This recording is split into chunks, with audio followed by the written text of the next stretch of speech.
윤석열 전 대통령에게 무기징역이 선고되었습니다. 안타깝고 참담합니다. 국민의힘은 줄곧 계엄이 곧 내란은 아니라는 입장을 분명히 해왔습니다. 내란죄에 대한 공수처의 수사가 위법하다는 점도 일관되게 지적해왔습니다. 이는 우리 당만의 입장도 아니고 다수 헌법학자들과 법률 전문가들의 주장이기도 합니다. 그러나 1심 판결은 이러한 주장을 뒤집을 충분한 근거와 설명을 내놓지 못했습니다. 대통령과의 절연을 앞세워 당을 갈라치게 하는 세력, 단호하게 절연해야 할 대상은 오히려 이들입니다. 정말 눈뜨고 볼 수 없는 참담한 광경이 펼쳐지고 있습니다. 내란의 주범인 윤석열이 무기징역을, 공범들이 줄줄이 중형을 선고받았음에도 국민의힘은 반성은커녕 오히려 괴물 같은 본색을 드러내고 있습니다. 특히 장동혁이 내뱉은 발언들은 이들이 헌정 질서를 얼마나 우습게 여기는지 증명하는 대목입니다. 장동혁은 사법부의 준엄한 심판 앞에서도 1심일 뿐이니 무죄 추정을 지켜야 한다며 윤석열을 감싸고 나섰습니다. 절연은커녕 윤어게인을 외치며 오히려 이재명 대통령과 민주당을 향해 저주의 독설을 퍼붓고 있는 겁니다.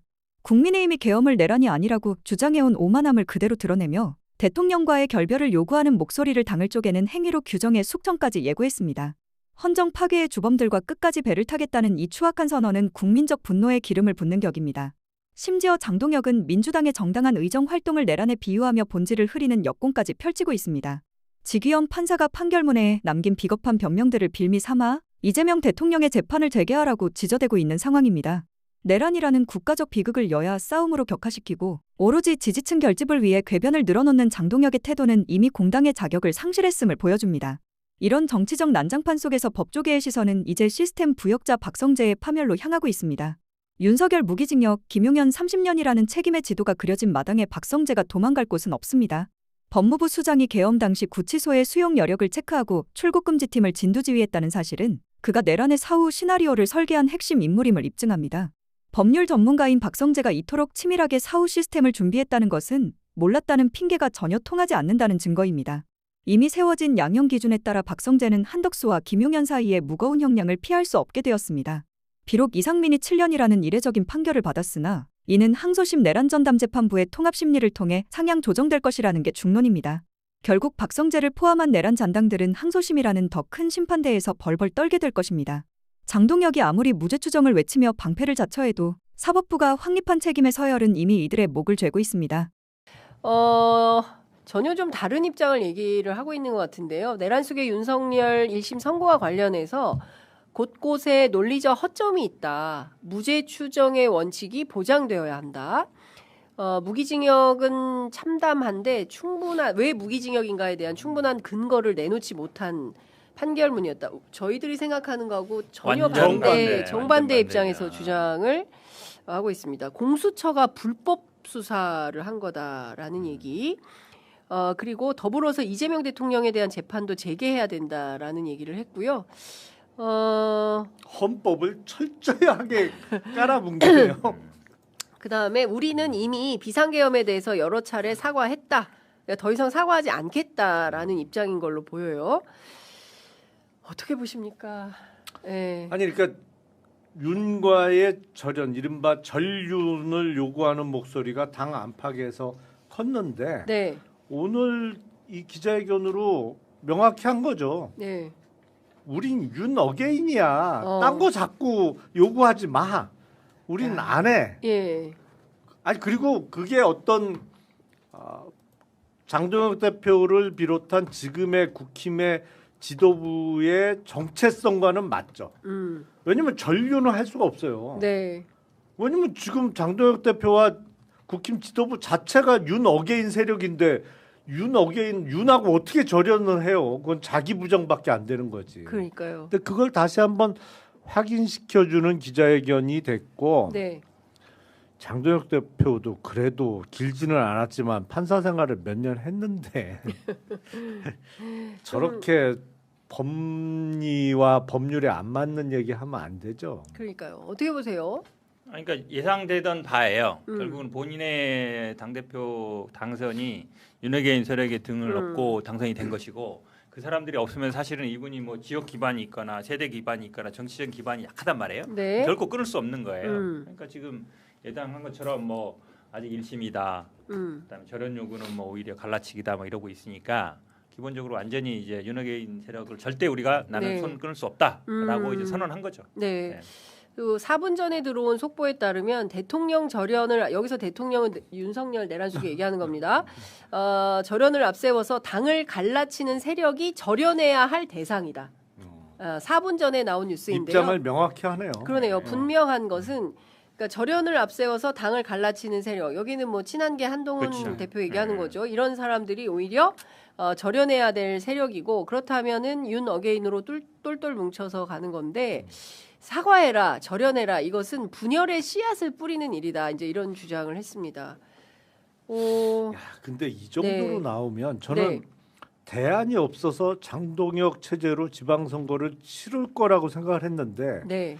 그게 아닐 가능성이 점점 높아질 것 같은데요. 그러니까 장동혁 대표 체제에서 국힘 지방선거 못 치른다라고 해서 뛰쳐나올 차라리 무소속으로 출마하는 게 낫겠다. 이런 판단을 할 당내 인사들이 상당히 있겠다. 무소속으로 출마하든지 예. 아니면 뭐 어차피 이래 주거나 저래 주거나 예. 장동혁을 한번 쫓아내보자라는 시도가 분명히 나올 것 같아요. 그 선두에 오세훈 시장이 있을 것 같고 오세훈 시장이 예. 그리고 아, 뭐 이렇게 초재선 의원 뭐 엊그저께 예, 성명낸 뭐, 그렇죠. 그 사람들 있잖아요. 네. 모임 이름은 제가 기억이 안 나는데. 뭐 대안과 연대인가? 아 대안과 뭐, 연대인가 예. 뭐 하여튼 대안과 희망인가 뭐 모르겠는데 대안과 희망인지. 하여튼 뭐 별로 인지도 안 높은 국회의원 몇몇이 모였습니다만 그런 사람들이 좀 더 큰 목소리를 낼 수밖에 없는 상황을 장동혁 대표가 만드네요. 대안과 미래라고 하네요. 예, 대안과 미래. 예.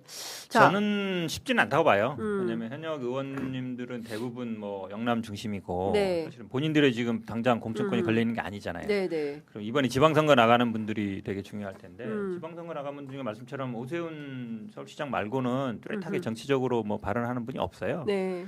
그러면 사실은 무슨 힘으로 뭐 따로 만들고 해요? 제가 보기에는 그냥 이 기조로 치르겠다라는 것 같아서 민주당 입장에서 땡큐죠. 장동혁 화이팅입니다. 배현진 그 의원이 징계와 관련해서 당원권 정지 1년 받았는데요. 효력 정지 가처분 신청을 하면서 장동혁이 지방선거 최대 불안 요인이다. 이런 주장을 했습니다. 그건 맞죠. 사실은 장동혁 대표 체제로 네. 지방선거를 만약에 치르게 된다고 하면 네. 그러니까 2018년 지방선거보다 나은 결과를 얻을 수 있을까? 라는 의문이 들죠. 네. 그때보다 더 깨지는 거 아니야? 뭐 그럴 수 있어요. 그렇죠. 충분히. 예. 지금 보면 그 뭐 여론조사 그 명절 사이에 뭐 지상파 3사를 포함해서 굉장히 많은 여론조사가 나왔는데요. 그 여론조사 전문가들이 이런 추세가 100일 동안 이어지게 된다면 국민의힘은 TK 지역만 가져갈 수밖에 없다. 근데 TK도 쉽지 않다. 적어도 대구 만약에 통합이 안 된 상태에서 예. 대구 경북 분리해서 예. 광역단체장 선거를 치른다고 하면 아니 통합하기로 했습니다. TK. 근데 아니 그안 될 수도 그게 있어요. 안 될 될 수도 수도 있어요. 안 될 수도 있어요. 그게 쉽지 않아요. 이번 광주 전남 말고는 다른 데는 다 쉽지 않다는 게 일단 제- 대전 충남이 지금 대단히 예. 어려워졌고 예, 네. 뭐 의결했다 그러죠. 예. 대구 경북도 통합 선거를 치를 수 있을지 네. 뭐 치르게 된다면 예. 모르겠으나 만약에 지금과 같이 대구 경북을 분리해서 치르게 된다고 하면 잘하면 대구 정도는 이길 수도 있을 거예요. 그 대구를 누가 이긴다는 거예요? 민주당이 민주당이 대구를 이긴다고요? 김부겸 뭐 여기 모시고 오세요 여기 김부겸 모시고. 출마 안 하신대요. 아이, 말이야 그렇죠 말이야. 야야 그렇죠. 네 전화 안 받는다. 아 말이 말이야 그런데 이럴 때 나오셔야지. 그렇죠. 아니 네. 김부겸 총리가 뭐 한 말씀 하세요. 자, 아니, 그게 아니라 보시고 지금 저기 방송 보시거든요. 예전에 우리 그 조선시대 선비들이 예. 압구정에서 막걸리 먹었던 이유가 있어요. 압구정이 저 한양 보이잖아요. 네. 과천을 안 벗어났어. 주로 마지노선이 네. 과천이에요. 네. 과천 정도에 있으면서 예. 지금 양평 한양만 바라보고 있단 말이에요. 네. 어떻게 이제나 저제나 제가 양평 얘기를 꺼낸 건 아니에요. 어쨌든 네, 양평 얘기는 제가 양평은 꺼냈습니다. 여기서 한 시간이면 바로. 네. 그분이 원래 대구가 계시면 네. 이게 좀 뭐 아니면 시골 가서 농사 짓고 계시면 모르겠는데 네. 그게 아니잖아요. 네. 근처에 있거든요. 네. 근처에. 예. 근처에 있다는 의미가 있는 거고 어. 그렇다고 이분이 뭐 총리까지 했는데 네. 내가 손들고 뭐 나갈게요 이럴 수는 없단 말이에요. 그럼 그러니까 누가 손을 좀 잡아주셔야 됩니까? 이거 뭐 김부겸 지지자들 총리 당원들이 나오시라. 막 해가지고 예. 이제 특히 대구 분들이 막 예. 와서 막 양평 앞에 막 줄 서고 막 예. 1인 시위도 하고 막 이러면 그러면 또 흔들릴 수 있고, 있다. 흔들릴 수 예. 아니 몇- 좀 더 추대 분위기가 올라가면 예. 그렇구나. 대구에 출마하신 옥립해야 원하는 돼, 분들이 저 양평 그 집 앞에 가서 예. 1인 시위 좀 하세요. 그러면 옥립해야 아마 좀, 된다. 네. 예. 경북은 어려워도 대구는 네, 민주당이 네. 이번에 한번 해볼만하다. 해볼만 할 것 예. 같아요. 네. 그러니까 뭐 지금 상황은 사실 국힘에게 결코 유리한 선거판이 아닌데 그럼에도 불구하고 그냥 윤 어게인 하겠다. 네. 그러니까 이번에 이제 그 이재명 대통령에 대한 국정수행 평가 가운데 또 특히 이제 그 내란숙의 윤석열에 대한 재판을 보면서 18%만 무죄를 기대했는데 이 무죄를 기대한 18%만 보고 가겠다. 대체로 80%의 민심은 외면하고 가겠다고 한다면 이 장동혁 대표도 상식까지는 아니어도 정치인의 입장에서 이 판을 어떻게 핸들링해야 된다라는 기본 관점이 있을 텐데 이거 뭘 보기 때문에 이런 정치를 하는 걸까요? 아니 제가 기본적으로 네. 그 지금 국힘 쪽에서 나오는 얘기들 보면 네. 당원이 한 3-40명 늘었다는 거 아니에요. 책임 당원이. 30-40만? 예. 지금 그래도 110만 넘었다 그래요. 네. 저 당비 내는 분들이. 예. 그러니까 당원이 폭발적으로 늘었다. 뭐 40몇 프로 정확히 수치는 모르겠는데 굉장히 많이 늘었대요. 30-40만 명 정도 늘어서 그거 믿고 있는 거예요. 그러니까 말은 지금 뭐 서울 부산 선거에 정치 생명이 걸렸다고 말은 하지만 네. 실제로는 지금 경쟁자들 다 쳐내고 있잖아요. 네. 한동훈, 배현진, 뭐 김종혁 다 쳐내고 예. 있어서 오세훈도 제가 보기에 굳이 뭐 오세훈도 지금 이분은 자기 당권 대권에 도전할 사람들을 다 쳐내는 거거든요. 지방선거가 중요한 게 아니라 네. 그 구도로 가고 있잖아요. 그럼 당연히 다 이렇게 가면 오세훈도 내가 보기에 날릴 가능성이 좀 있어 보이고 네. 그러면은 사실은 경쟁자가 없잖아요. 그러면 선거에 져도 대신할 사람이 없잖아요. 대타 나올 사람이 있어야 이 주전이 빠지는데 대타 나올 사람을 다 집에 가. 대타 나올 사람이 없어 지금. 네. 집에 가 하는 거니까 네. 본인이 만약에 뭐 삼진당해도 그 다음에 또 나올 수 있다고 하는 거니까 네. 그 생각이죠 딱. 설 연휴 동안 이재명 대통령과 장동혁 국민의힘 대표가 서로 부동산 문제를 놓고 SNS 설전을 벌였습니다. 이재명 대통령은 X 그리고 장동혁 국민의힘 대표는 페이스북을 통해서 했습니다마는 이게 논박이 계속 이어졌는데 이게 그 좀 더 자세하게 보면 다주택자 양도세 중과 유예 중단 이걸 놓고 이제 논쟁이 벌어진 거죠. 그 이재명 대통령이 연휴가 시작되는 14일에 X 계정에 올렸습니다. 정말 연휴도 없었습니다. 부동산 문제는요 특히 그리고 설 민심에 부동산을 올려야겠다는 강한 의지가 반영된 것으로 보입니다. 제목은 이렇습니다. 부동산 겁박 멈추라는 장동혁 대표 발언을 제목으로 뽑은 기사를 인용해서 공개 비판에 나선 겁니다. 이 겁박이라는 주장, 그러니까 장동혁 대표가 부동산 겁박이라고 한 이 주장에 대해서 이렇게 얘기를 합니다. 이재명 대통령은 부동산 시장 정상화를 추구할 뿐이다. 집 팔라고 강요하지는 않는다. 또 이렇게 얘기합니다. 집은 투기용보다는 주거용으로 사용하는 것이 바람직하다. 법과 제도를 정비할 것이다. 라고 프레임을 완전히 바꾸는 그런 메시지를 낸 겁니다. 또 다주택자 악마화를 한다라는 주장에도 이렇게 얘기를 합니다.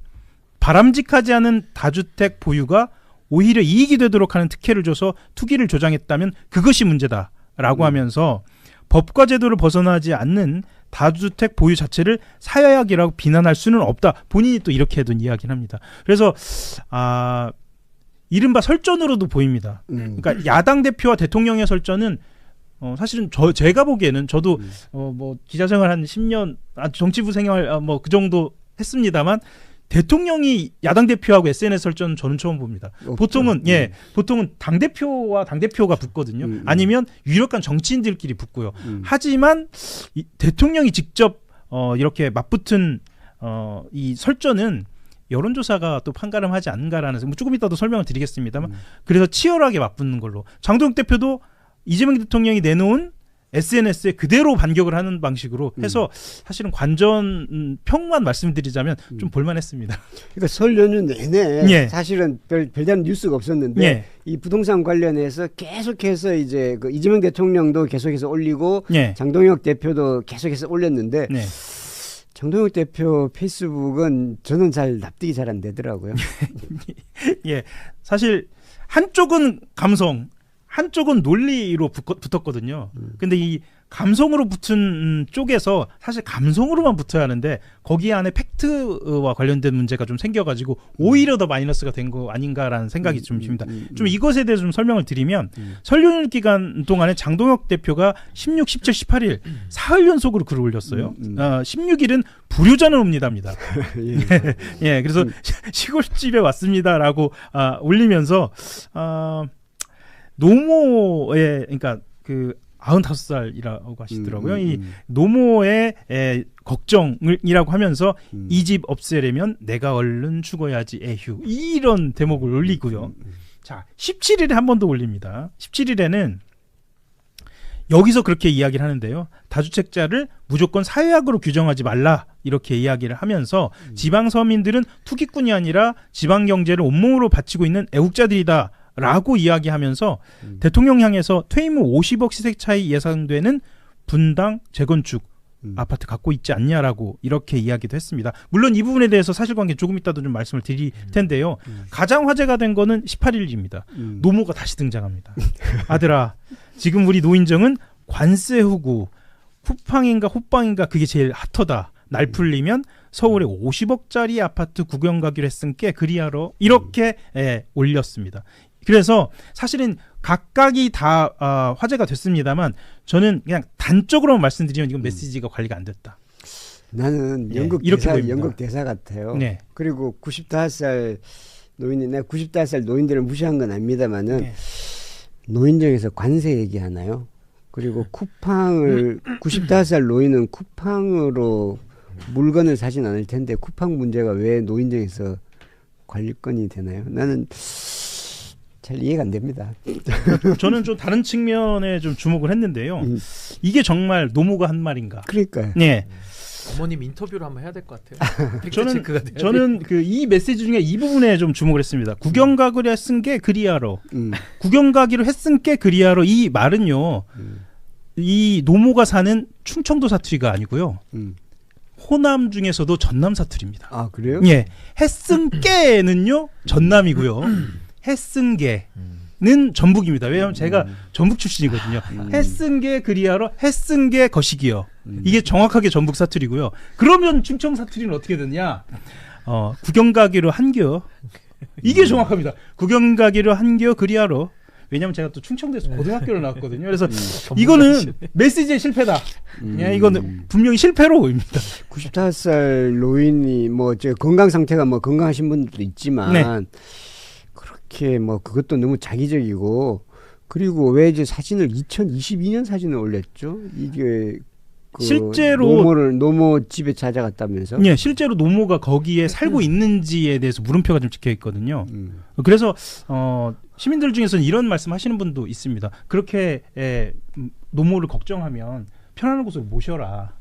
그러니까 이제 예. 지금 많이 얘기되는 게 저게 이제 보령시에 있는 그 시골집에 있고 예. 보령시에도 아파트가 하나 있잖아요. 예. 노모는 겨울에는 거기 사신다고. 예, 그러니까 실제로 살지 않는 곳에서 2년 전에 가서 이렇게 눈을 쓸었던 장면을 올린 것이기 때문에 아까 말씀드린 이 사투리 실패 그리고 사진 실패, 이 메시지 실패가 연속으로 일어난 것이 아닌가. 저는 뭐 그런 생각도 좀 듭니다. 아니 근데 저는 이 장면을 보면서 사실은 감성에 호소하는 정치잖아요. 그리고 또 하나는 가족을 동원한다는 게 아니 정책 얘기하는데 왜 가족이 나옵니까? 원래 정책이라는 거는 보편성과 일반성을 가지기 때문에 본인이 그 해당 대상자가 되더라도 그걸 일반론적으로 얘기를 해야지 자기 케이스만 가지고 너무 집착하는 건 올바르지 않다고 생각하는데 야당의 대표가 저렇게 3호곡을 부르면서 무슨 불효자는 웁니다라는 식의 무슨 노랫말 가사처럼 저렇게 정책적인 사안을 접근하는 방식이 좀 너무 좀 없어 보인다는 생각이 좀 들었고요. 또 하나는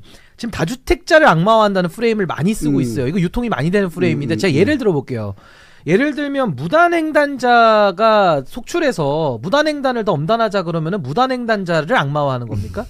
예를 들어 내란수계를 오늘 재판 결과 나오는데 엄단해야 된다는 얘기하면 제가 내란수계를 악마화한 게 되나요? 그러니까 이거는 다주택자를 악마화하는 게 아니라 다주택을 보유하는 방식으로 부의 왜곡을 가져오는 그 행태를 비판하는 것이고 그 행태를 말로 바로잡을 수 있습니까? 정책적 수단을 동원해서 뭐 주택 공급도 늘리면서 수요 공급을 맞추고 조세 정의를 실현하고 실거주자들을 우대하고 무주택자들에게 주택 구입의 기회를 널리 주고 이런 다양한 정책 수단들을 써가지고 결국에는 이 부동산을 통한 부의 왜곡 현상 내지는 이런 독과점 현상, 사재기 현상을 바로 잡을 책임이 대통령에게 있고 야당 대표도 그 비난만 할 수 있는 자격이 있습니까? 본인도 어떤 대안에 대해서 대통령께서 말씀하신 것들이 잘못됐다면 비판하고 본인들도 대안을 내야 되지 않겠습니까? 그러니까 이런 것들이 전혀 없는 상황에서 본인의 어머님 얘기 이렇게 하는 것은 저는 너무 이거는 잘못됐다는 생각이 들고요. 무엇보다 이재명 정부에 대해서 많은 분들이 기대를 갖고 있는 것은 대통령께서 SNS를 통해서 의지를 보여주시는 것도 저는 매우 큰 도움이 된다고 봅니다만은 무엇보다 머니 무브 지방주도 성장과 소위 말하는 코스피 1만 시대를 이제 가는 과정 속에서 이제는 기회 다원주의 모델로 가는 거거든요. 옛날에는 주택밖에 돈 벌 기회가 없어가지고 사람들의 욕망이 그 안에 투영돼가지고 많은 사람들에게 고통을 전가하는 방식으로 가가지고 대한민국이 인구 재앙의 위기까지 온 거 아닙니까? 그렇기 때문에 지금은 돈을 벌어라. 대통령께서도 돈을 벌어라라는 뜻인데 주택이라고 하는 실거주자들에게 피해를 주는 방식으로 돈 벌지 말고 자본시장에 가가지고 돈을 마음껏 벌어라. 그게 오히려 더 국부를 늘리고 기업은 투자를 하고 일자리가 생기고 미래 산업에 적극적으로 대처할 수 있는 그런 방식을 제안하고 있는 거기 때문에 전 이재명 대통령의 이런 방식은 참 너무나도 실용적이고 적합한 방식이라는 생각이 들고요. 무엇보다 SNS를 연휴에도 대통령께서 못 쉬시고 저렇게 하는 이유는 뭐 자신감 있는 하나의 방법일 수도 있고 또 하나는 집권 여당이 지금 대통령의 이런 정부 정책에 대해서 적극적으로 서포트를 못하고 있기 때문에 대통령께서 본인이 스스로 지금 나서야 되는 이런 상황까지 온 거 아닌가 그런 생각이 듭니다. 그 제가 아까 말씀드린 그 메시지 실패의 이유가 아까 말씀드린 문구를 좀 이렇게 희화하는 측면에서 희화된 측면에서 말씀을 드렸는데 그것뿐만 아니고요. 이 사실관계도 틀리다라는 말씀 드렸습니다. 특히나 지방 서민을 투기꾼으로 몰아세우지 말라 이렇게 얘기했는데 이건 분명히 왜곡입니다. 네, 그러니까 양도세 중과 대상은 말씀 드렸습니다. 이전에도 말씀드렸습니다만 조정 대상 구역이고요. 이것은 서울 전역하고 경기도 12개 지역입니다. 그러니까 충청도 아무 상관이 없는 거잖아요. 그러니까 지방 서민들은 양도세 중과 대상이 아니고, 그러니까 지방 서민이 아니라 지방은 양도세 중과 대상이 아닙니다. 그것에 대해서 사실 왜곡이 있었고, 50억 시세 차익이다. 뭐 물론 50억 시세 차익을 본 지역도 일부 있죠. 강남 일부도 있는데라고 했는데 실제로 이 대통령이 보유한 아파트 같은 경우에는 그냥 시세가 30억 원 안팎이거든요. 물론 비싼 집입니다. 뭐 비싼 집인데 시세가 30억 원 안팎인데 50억 시세 차익을 봤다라고 이야기하는 것도 사실은 메시지의 실패이기도 하고요. 약간 왜곡 부풀린 거죠. 왜곡 인 거죠. 그리고 실은 이제 그 설 전에 이 부동산 이슈는 마무리가 되는 것으로 청와대 내부에서는 그렇게 정리가 된 것으로 알려져 있었거든요.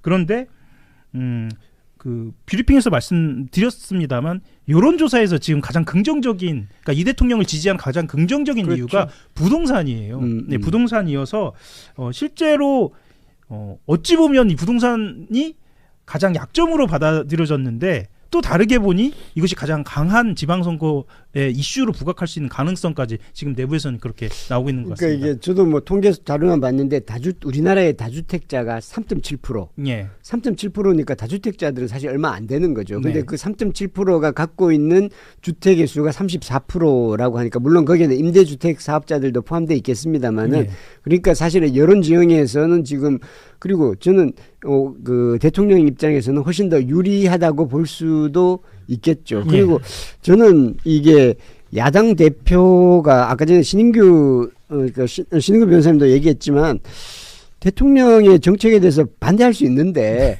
또는 대통령을 향해서 왜 그 SNS로 말씀하십니까? 뭐 그렇게도 공격할 수도 있는데 그러면 이거는 다주택자 중과세 양도, 그러니까 중과세 이거 유예 중단 조치를 하면 이런 문제점이 생기니까 이거는 이런 정책 대안을 이렇게 해야 됩니다라고 정책 대안을 하면 그냥 논쟁이 될 거 아닙니까? 네. 그러면 다시 또 대통령이나 또 여당 쪽에서 그게 아니다라고 해서 이렇게 생산적인 논쟁이 되면서 접점을 찾아갈 수도 있을 텐데 뭐 불효자는 옵니다. 그리고 뭐 사진을 저 언제 찍었니 뭐 그리고 막 이게 뭐 충청도 뭐 이 집을 팔아야 되는데 저 집이 2,830만 원이더라고요. 저 집은 아마 팔아도 양도세 거의 제로가 나올 겁니다. 예, 그 오래 제로고요. 살았고 예, 당분간 팔리기도 좀 어려운 그렇죠. 예, 시골에서는 그렇습니다. 팔리지도 않고 예, 예. 그러니까 이제 저 엉뚱한 걸 갖고 와가지고 지금 상황을 왜곡하는 건데 이렇게 되면 사실은 어떻게 보면 이게 선거 앞두고 야당 대표로서는 중요한 메시지 기회를 그냥 버린 거죠, 그냥 이렇게. 좀 삐딱선을 좀 타보자면 사실은 국민의힘 내부에도 경제관료 출신들이 굉장히 많지 않습니까? 건강한 토론은 가능한 수준입니다. 사실 내부적으로는 그런 측면에서도 이 당대표 메시지는 국민의힘 내부에서도 좀 답답한 그렇게 느껴지는 그런 상황입니다. 그리고 저는 대통령님께서 참 시점도 잘 잡았다라는 생각이 드는 것이 지금 이제 부동산에 대해서 아주 강력한 드라이브를 걸고 이 부동산에 인한 이 망국적 현상 바로잡겠다라는 의지가 확고하지 않습니까? 근데 상황도 너무 좋은 것이 코스피라는 대체 시장이 일단 열렸고 또 지방주도 성장이라는 비전도 얘기한 데다가 사람마다 살고 싶은 욕망은 다 똑같거든요. 다 직장 가깝고 좀 교통 편하고 서울에서도 좀 이렇게 살고 싶은 지역들은 거의 다 동일하단 말입니다. 그러니까 그런 지역들이 다 이렇게 겹치는 상황 속에서 지금 부동산 가격이 미친 집값이라 그래서 살 수 없는 가격으로 형성돼 있어요. 그러니까 거품이 너무 많이 그렇죠. 껴가지고 지금은 뭐 대출을 평생 뭐 빌려주지도 않지만 껴서 사더라도 이거 이자 갚고 그럼 나는 어떤 돈으로 살지? 이런 고민 속에 이제는 주택 구입을 향해서 덤벼들 수가 없는 이런 상황이란 말입니다. 그러다 보면 이미 가지고 있는 사람들은 이걸 원래는 시세 차익을 높여서 다음 사람이 사줘야 되는데 이 살 사람이 없는 거예요. 너무 가격이 높아가지고. 그러니까 어떤 그런 상황적 요인 이런 것들도 좀 무르익었다라는 판단도 아마 대통령께서 하시면서 이걸 뭐 부동산 가격을 바로 하락시킨다 이런 것이 아니라 합리화 조정을 거쳐가지고 연착륙식으로 이제 하향화를 하는 이제 이런 전략들을 아마 앞으로 임기 내내 해 나가지 않을까. 그런다면 부동산과 관련해서는 그동안에는 뭐 시장을 이기는 정부 없다 뭐 이러면서 시장 우위론이 늘 나왔었는데 이번만큼은 정부가 아주 일머리가 좋고 올바른 해결책을 가지고 한 번은 이 부동산의 망국적 현상을 바로 잡아야 되는 거거든요. 그렇다면 이재명 대통령은 정말 성공한 대통령의 반열에 올라갈 수 있는 그런 정책적 사안 아닌가. 역대 정권이 다 실패했기 때문에 그렇습니다. 저는 뭐 그런 생각도 듭니다. 설령 집값을 못 잡는다 하더라도 네. 다주택자가 그 저주택을 가짐으로써 얻는 그 경제적 수혜를 다 그렇게 누리게끔 하는 게 합당한가? 예. 정의의 그게 문제. 이제 벌금을 내는 게 아니잖아요. 예. 시세 차익에 세금을 물리는 거잖아요. 세금을 내는 겁니다. 법만큼 예. 내는 예. 거예요. 예, 예.